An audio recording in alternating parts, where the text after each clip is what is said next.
Step into the unknown with the shadow frequency and your host, Matt Wilson, as he takes you where the shadows hum. Welcome to the Shadow Frequency, episode 149, where we dive into the eerie unknown, peeling back the veil between our world and the next. I'm Juniper, your producer, and tonight we're stepping into these shadowed halls of Waverly Hills Sanatorium in Louisville, Kentucky, a place where the air hums with restless spirits and the walls whisper of a tragic past. This former tuberculosis hospital opened in 1910, and it's a magnet for paranormal seekers, with tales of shadow people and ghostly nurses that'll make your skin crawl. Matt, you've been digging into this one. Feeling any chills yet? Oh, Juniper, you have no idea. Just reading about Waverly Hills gave me that prickly feeling. Ooh. Like something's watching from the corner. This place is a paranormal jackpot. Shadow figures, ghostly nurses, and that infamous body chute. It's like the spirits never checked out. Sounds like we're in for a spooky ride. All right, listeners, buckle up as Matt takes us deep into the haunted heart of Waverly Hills Sanatorium. Over to you, Matt.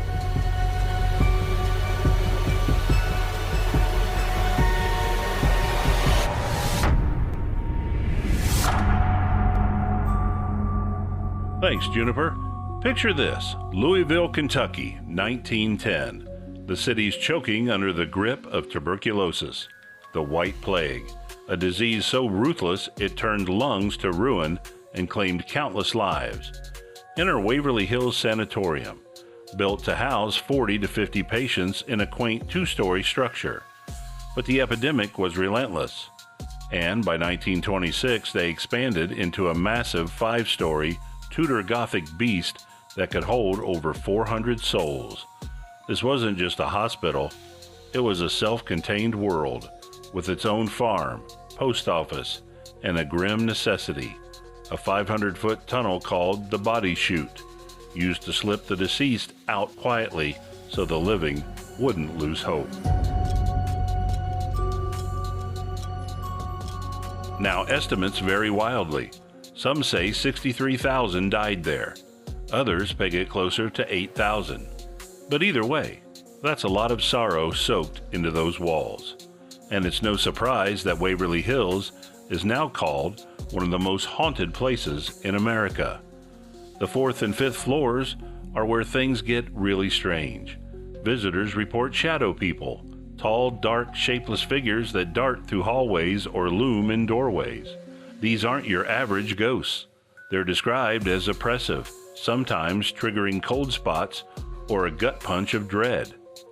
One account from a 2004 investigation describes a group feeling an icy chill in the cafeteria, followed by a glimpse of a pale blonde woman in a patient gown, gliding past a window, her hand over her mouth as if still warding off the disease. Then there's room 502, a hotspot that sends shivers down even seasoned ghost hunters' spines. Legend has it a nurse, Mary Hildenberg, took her own life there in 1928, possibly after a botched abortion or an affair with a doctor. The details are murky. No records confirm it, but visitors swear they've seen a woman in a period nurse's uniform, her wrist slashed, running down the corridor screaming for help. Some hear a disembodied voice barking, "Get out." The moment they step inside, room 402's no slouch either. Another nurse spirit is said to linger, tending to patients long gone, her presence gentle but heavy with grief. The body chute, though, that's where the energy feels thickest. This 500-foot tunnel, originally for supplies, became a grim conveyor for the dead. Ghost hunters report moans, slamming doors, and strange lights flickering in its depths. One visitor in 2014 felt something brush their ear in the pitch-black chute where thousands of bodies once passed. It's like the tunnel holds on to every ounce of despair it witnessed. EVPs, electronic voice phenomena, captured here often carry whispers or cries, as if the spirits are still trying to tell their stories. Juniper, I don't know about you, but just talking about that body chute makes me want to sleep with the lights on. What's your take on this place so far? Matt, I'm already picturing those shadow people lurking in every corner. It's like Waverly Hills is a time capsule of pain and spirits that just can't let go. Right. Listeners, what do you think? Would you dare walk that chute? Right. All right, Juniper, why don't you take us to the break and let our listeners catch their breath?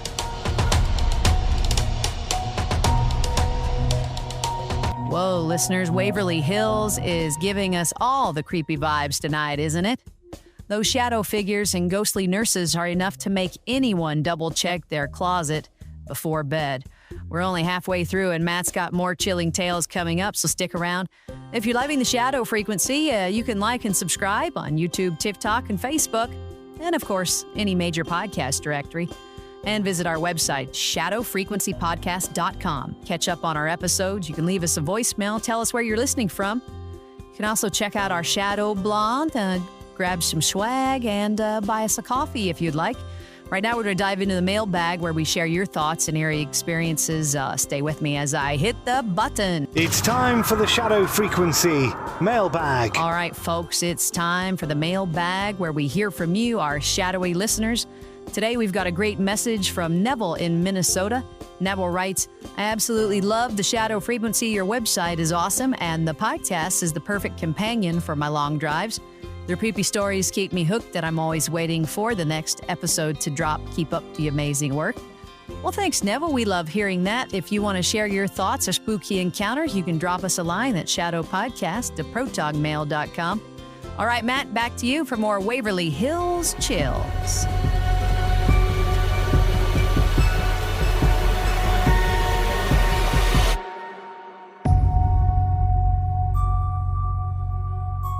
Thanks, Juniper, and a shout out to Neville for the love. Let's head back to Waverly Hills, where the paranormal pulse is still pounding. One of the most active spots is the Children's Pavilion, where a young boy named Timmy O'Shea is said to linger. Timmy, whose parents were also patients, loved playing ball on the rooftop. Tragically, he fell to his death one day, and now visitors report seeing a small figure or hearing a ball bouncing in empty hallways. Some even claim if you roll a ball down a corridor, Timmy's spirit might roll it back. It's heartbreaking yet oddly playful, a reminder of the innocence trapped in this place. The fourth floor's operating room is another hotbed. Ghost hunters have spotted a doctor in a white lab coat stepping inside, only to vanish in the abandoned kitchen. People smell fresh-baked bread or see a ghostly chef, as if the sanatorium's daily routines are still playing out in some otherworldly loop. Neighbors have reported lights flickering in the building during years when it had no electricity, adding to the eerie lore. But let's pause for a moment. Not everyone buys into the hauntings.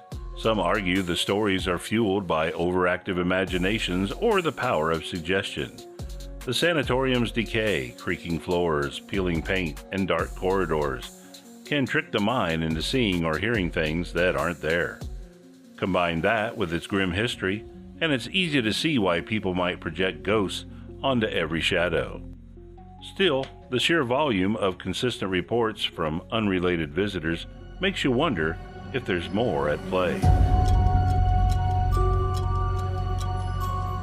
Back to the spirits. The fifth floor's heliotherapy department, where bone tuberculosis patients were treated with sunlight, is crawling with activity.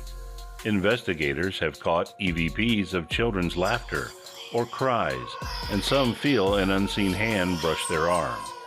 The Creeper, a shadow entity that scuttles along floors and walls, is a fan favorite among ghost hunters, often described as radiating pure menace. Waverly's energy feels like a pressure cooker of emotions, hope, fear, and loss all tangled together, refusing to fade. Juniper, I'm half expecting a shadow person to pop up behind me right now. What's your gut telling you about Waverly's spirit? Matt, I'm torn between wanting to visit and never setting foot in that place. Those stories, especially Timmy's, hit hard. Right. All right, shall we wrap it up? You got it, Juniper. Over to you for the sign-off. a haunting journey through Waverly Hills Sanatorium, listeners. From shadow people darting through the halls to ghostly nurses still tending to their patients, this place is a paranormal gold mine. If you're itching to learn more or share your own spooky tales, head to shadowfrequencypodcast.com, where you can listen to all of our episodes, check out our shadow blog, grab some swag, leave a voicemail. We'd love to hear where you're tuning in from. Thanks for joining us on the Shadow Frequency. Matt, say goodbye. Stay spooky, everyone. Until next time, keep your eyes on the shadows. Night. Good night. This episode was produced with a commitment to exploring the unexplained while grounding our discussion in documented discoveries. All interpretations are speculative and intended for entertainment purposes.